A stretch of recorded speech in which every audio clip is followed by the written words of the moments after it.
Hi friends, അസ്സലാമു അലൈക്കും. ഇന്ന് വളരെ ടേസ്റ്റി ആയിട്ടുള്ള ക്രീം പീസ് കറിയാണ് ഉണ്ടാക്കുന്നത്.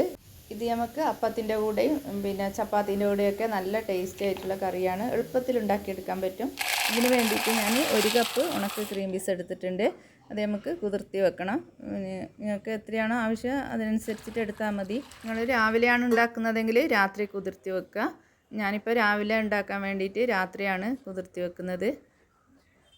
അപ്പോൾ ഇതാ രാവിലേക്ക് നമ്മൾ ക്രീം പീസ് നല്ലോണം കുതിർന്ന് വന്നിട്ടുണ്ട്. ഇനി നമുക്കിത് നല്ലോണം കഴുകി എടുത്തിട്ട് കുക്കറിലേക്ക് ഇട്ട് കൊടുക്കാം. ഇനി നമുക്കിതിലേക്ക് ആവശ്യത്തിനുള്ള ഉപ്പ് ചേർത്ത് കൊടുക്കാം. 1 ടീസ്പൂൺ ഉപ്പ് ഞാൻ ചേർത്ത് കൊടുക്കുന്നുണ്ട്. പിന്നെ നമുക്ക് ലാസ്റ്റ് നോക്കിയിട്ട് വേണമെങ്കിൽ ചേർത്ത് കൊടുത്താൽ മതി. ഇനി നമുക്കിതിലേക്ക് 2 കപ്പ് വെള്ളം ചേർത്ത് കൊടുക്കാം.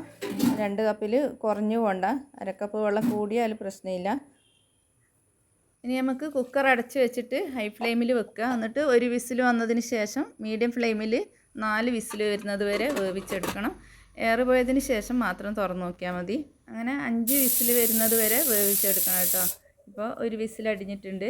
ക്രീം പീസ് വേവുന്ന സമയം കൊണ്ട് നമുക്ക് ഇതൊക്കെ മുറിച്ചിട്ട് വെക്കാം. ഒരു മീഡിയം സൈസിലുള്ള സവാള എടുത്തിട്ടുണ്ട്. പിന്നെ ഒരു മീഡിയം സൈസിലുള്ള തക്കാളിയും. പിന്നെ ഞാൻ ഒരു പച്ചമുളക് എടുത്തിട്ടുള്ളൂ. നിങ്ങൾക്ക് എരിവിനനുസരിച്ചിട്ട് പച്ചമുളക് എടുക്കാം. പിന്നെ ഇവിടെ ചെറിയ കുട്ടികൾ ഉള്ളതുകൊണ്ട് എരിവ് പ്രശ്നമാണ്. എരിവ് കൂടിയാൽ പിന്നെ കുട്ടികൾ കഴിക്കില്ല. പിന്നെ 2 തണ്ട് കറിവേപ്പിലയും പിന്നെ ഇഞ്ചി വെളുത്തുള്ളി ചതച്ചത് എടുക്കണം. ഞാൻ ഇഞ്ചിയും വെളുത്തുള്ളിയും ചതച്ചെടുത്തിട്ട് ഫ്രീസറിൽ വെക്കുന്നതാണ്. ഇതുപോലെ വെച്ചാൽ നമ്മൾ വെച്ചതുപോലെ തന്നെ ഉണ്ടാവും. അതിൻ്റെ കളറ് മാറുക ടേസ്റ്റ് മാറുക ഒന്നുമില്ല. എത്ര മാസം വേണമെങ്കിലും നമുക്ക് ഫ്രീസറിൽ സൂക്ഷിക്കാം, കേടായി പോകുന്നില്ല. ഈ ഇഞ്ചി വെളുത്തുള്ളി ചതച്ചത് 1/2 ടേബിൾ സ്പൂൺ ഉണ്ടാകും. നമ്മൾ ഗ്രീൻ പീസ് ഇവിടെ വെന്തിട്ടുണ്ട്. ഇനി നമുക്കൊരു പാത്രം അടുപ്പത്ത് വെച്ചിട്ട് അതിലേക്ക് 2-3 ടേബിൾ സ്പൂൺ വെളിച്ചെണ്ണ ഒഴിച്ച് കൊടുക്കണം. എന്നിട്ട് 1/2 ടീസ്പൂണ് കടുക് ചേർത്ത് കൊടുക്കാം. ഇനി ഇതിലേക്ക് നമ്മൾ കട്ട് ചെയ്ത് വെച്ച സവാള ചേർത്ത് കൊടുക്കാം. ഇത് നല്ലോണം വഴറ്റിയെടുക്കണം. നന്നായിട്ട് വഴണ്ട് വന്നതിന് ശേഷം മാത്രമേ തക്കാളി ചേർത്ത് കൊടുക്കാവൂ.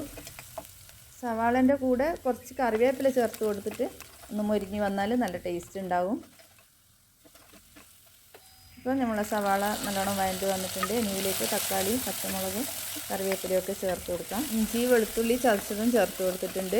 ഇനി ഇതെല്ലാം കൂടി നന്നായി വഴണ്ടതിന് ശേഷം നമുക്കിതിലേക്ക് വേവിച്ച് വെച്ച ഗ്രീൻ പീസ് ചേർത്ത് കൊടുക്കാം. ഇതിൽ പൊടികളൊന്നും ചേർത്ത് കൊടുക്കണ്ട കേട്ടോ. ഇതുപോലെ ഉണ്ടാക്കിയിട്ട് നല്ല ടേസ്റ്റ് ഉണ്ട്. നിങ്ങളൊന്ന് ട്രൈ ചെയ്ത് നോക്ക്. എന്നിട്ട് നിങ്ങളുടെ അഭിപ്രായം അറിയിക്കണേ. ഇനി നമുക്കിതിലേക്ക് തേങ്ങാപ്പാൽ ചേർത്ത് കൊടുക്കണം. ഈ ഗ്രീൻ പീസ് വേകുന്ന സമയം കൊണ്ട് നമുക്ക് തേങ്ങാപ്പാലും എടുത്ത് വെക്കണം. അങ്ങനെയാണെങ്കിൽ നമ്മൾ കറി പെട്ടെന്ന് തന്നെ റെഡിയാക്കി എടുക്കാൻ പറ്റും. നല്ല കട്ടി തേങ്ങാപ്പാൽ, ഒരു വലിയ തേങ്ങേൻ്റെ അരമുറിൻ്റെ പാലാണ് എടുത്തത്. തേങ്ങാപ്പാൽ കുറഞ്ഞു പോകണ്ട, തേങ്ങാപ്പാൽ നല്ലോണം ഒഴിച്ച് കൊടുത്താൽ നല്ല ടേസ്റ്റ് ഉണ്ടാകും.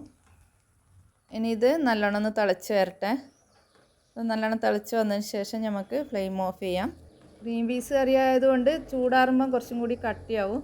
നിങ്ങൾക്ക് എത്ര ലൂസിലാണ് വേണ്ടത് അതിനനുസരിച്ചിട്ട് ലൂസാക്കി എടുക്കാം. ഈ കറി നമുക്ക് ദോശൻ്റെ കൂടെയും പൂരീൻ്റെ കൂടെയും എല്ലാത്തിൻ്റെ കൂടെയും നല്ല ടേസ്റ്റിയാണ്.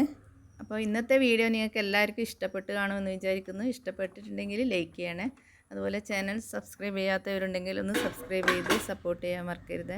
ഇൻഷാ അല്ലാഹ് അടുത്ത നല്ലൊരു വീഡിയോ ആയിട്ട് വീണ്ടും കാണാം. താങ്ക്